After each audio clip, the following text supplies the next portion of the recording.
രാവിലത്തെ കാപ്പിയൊക്കെ കുടിച്ചിട്ട് കുട്ടിക്കാനത്തോട്ട് പൊയ്ക്കൊണ്ടിരിക്കുകയാണ്. അപ്പോൾ തന്നെ നമ്മൾ കുട്ടിക്കാനത്തെത്തും. അങ്ങനെ ഒരു 2 മിനിറ്റിനുള്ളിൽ നമ്മൾ കുട്ടിക്കാനം എത്തി. അപ്പോൾ ഈ കാണുന്നതാണ് കുട്ടിക്കാനം സിറ്റി. അപ്പം ഇവിടെയൊക്കെ കുറച്ച് റെസ്റ്റോറൻറ്റുകളും അതുപോലെ തേയില ഫാക്ടറികളൊക്കെ ഉണ്ട്.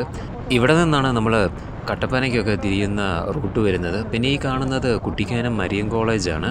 അപ്പം ഈ ഒരു പ്രദേശത്ത് ഇഷ്ടംപോലെ റെസ്റ്റോറൻറ്റും ഒക്കെ ഉണ്ട്. അപ്പോൾ നമ്മൾ പോകുന്നത് ഏലപ്പാറ റൂട്ടിലോട്ടാണ്. അപ്പം ഏലപ്പാറ സിറ്റി വരെ നമുക്കൊന്ന് പോയേക്കാമെന്ന് വെച്ചു. അപ്പോൾ ഈ ഒരു വഴിയാണ് കട്ടപ്പനയൊക്കെ പോകുന്നത്. അപ്പോൾ ഈ കാണുന്നതാണ് കുട്ടിക്കാനം മരിയൻ കോളേജിൻ്റെ ഒരു എൻട്രി വരുന്നത്. അപ്പോൾ ഈ ഒരു റൂട്ട് പോയാൽ മൊത്തം വരുന്നത് തേയിലത്തോട്ടവും പിന്നെ അതുപോലെ മലകളൊക്കെയാണ്. അപ്പോൾ നമ്മൾ കുട്ടിക്കാനം മരിയൻ കോളേജ് കഴിഞ്ഞ് യാത്ര പോയിക്കൊണ്ടിരിക്കുകയാണ്. അപ്പം ഈ ഒരു ഭാഗത്ത് മൊത്തം അത്യാവശ്യം നല്ല വളമൊക്കെ വരുന്നുണ്ട്. റോഡിൻ്റെ 2 വശത്തും നമുക്ക് ഇനി കാണാൻ സാധിക്കുന്നത് തേയിലത്തോട്ടങ്ങളാണ്.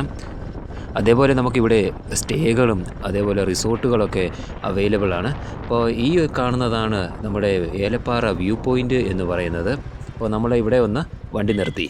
ഞാൻ കഴിഞ്ഞ് വന്നത് ഇപ്പം ഏലപ്പാറ വ്യൂ പോയിൻറ്റിലാണ്. അപ്പോൾ ഈ സ്ഥലത്ത് ഒന്ന് കാണിച്ചു തരാം. ഈ ഒരു റൂട്ടിൽ വരുവാണെങ്കിൽ ആദ്യം തന്നെ കാണുന്ന ഒരു വ്യൂ പോയിൻ്റാണ് ഏലപ്പാറ വ്യൂ പോയിൻ്റ്. അവിടെ നിന്നും നമ്മൾ ഏലപ്പാറ സിറ്റിയിലോട്ട് വന്നിട്ടുണ്ട്.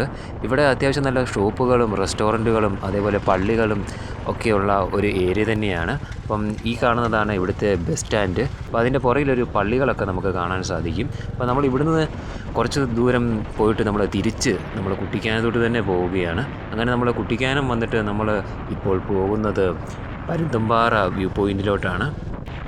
പരുന്തുംപാറ ഇപ്പോൾ ചെന്നാൽ അത്യാവശ്യം നല്ല വെയിലായിരിക്കും. കാരണം ഇപ്പോൾ സമയം ഉച്ചയായിട്ടുണ്ട്.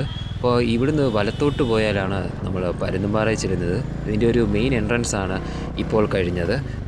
ഈ എൻട്രൻസിൽ നിന്ന് ഒരു 5 മിനിറ്റ് റൈഡ് മാത്രമേ നമുക്ക് പരുന്തുംപാറയിൽ എത്താനുള്ളൂ.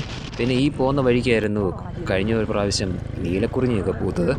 അങ്ങനെ നമ്മൾ പരുന്തുംപാറ വ്യൂ പോയിൻ്റ് ആകാറായി. അപ്പോൾ ഇവിടെ കുറേ ഷോപ്പുകളൊക്കെ ഉണ്ട്. ഇപ്പോൾ പകുതിയും അടഞ്ഞു കിടക്കുകയാണ്. നമ്മൾ പ്രതീക്ഷിച്ച പോലെ തന്നെ ഇവിടെ മൊത്തം ഉണങ്ങിക്കിടക്കുകയാണ്. അതുപോലത്തെ വെയിലാണ് ഇപ്പോൾ ഉള്ളത്.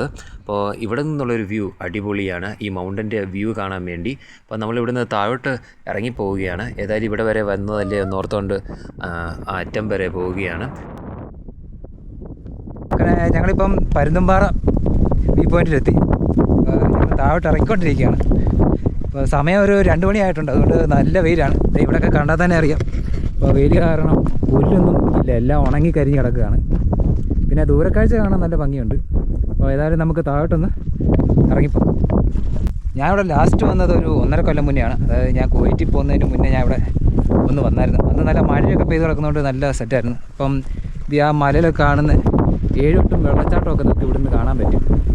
അപ്പോൾ ചെറുതായിട്ട് വെള്ളച്ചാട്ടമൊക്കെ കാണാൻ പറ്റും. പ്രോപ്പറാണ് അതിനകത്ത് വ്യക്തമായിട്ട് കാണാൻ പറ്റാത്തതാണ്. അങ്ങനെ നമ്മൾ നടന്ന് ആ പരുന്തുംപാറയുടെ ഏകദേശം അടുത്ത കാറായി. ഇപ്പോൾ തന്നെ എത്തും. നല്ല വെയിലുള്ളതുകൊണ്ട് ഇത് അവൻ ഹെൽമെറ്റ് വരെ വെച്ച്. പരുന്തുംപാറ, പരുന്തുംപാറ എന്നുള്ള വ്യൂ ഇതാണ്. പരുന്തുംപാറയ്ക്ക് പ്രത്യേകിച്ച് ചരിത്രപരമായ പ്രാധാന്യമൊന്നുമില്ല. പിന്നെ ഇവിടെ മകരജ്യോതിയൊക്കെ കാണാൻ വേണ്ടി ഭക്തരൊക്കെ വരുന്ന സ്ഥലമാണെന്ന് പറഞ്ഞു കേട്ടിട്ടുണ്ട്. പിന്നെ മെയിൻ ഒരു 360 ഡിഗ്രി വ്യൂ നമുക്ക് ഇവിടെ വന്നാൽ കാണാൻ സാധിക്കും. ഇവിടെ സീസൺ ടൈം ആകുമ്പോൾ നമുക്ക് ഇവിടെ വരെ ഒന്നും വരാൻ സാധിക്കുകയില്ല. സെക്യൂരിറ്റി ഇവിടെ ഒന്നും കടത്തി വിടത്തില്ല. അപ്പോൾ ഇനി തിരിച്ച് വീട്ടിലോട്ട് പോവുകയാണ്. അപ്പോൾ അത്യാവശ്യം വെയിലൊക്കെ കൊണ്ട് കറുത്ത് കരുവാളിച്ച്. അപ്പോൾ സമയം ഇപ്പോൾ ഒരു 2:30 ആയിട്ടുണ്ട്. അപ്പോൾ ഇനി തിരിച്ച് മുണ്ടക്കയം വഴി നേരെ വീട്ടിലോട്ട് പോവുകയാണ്.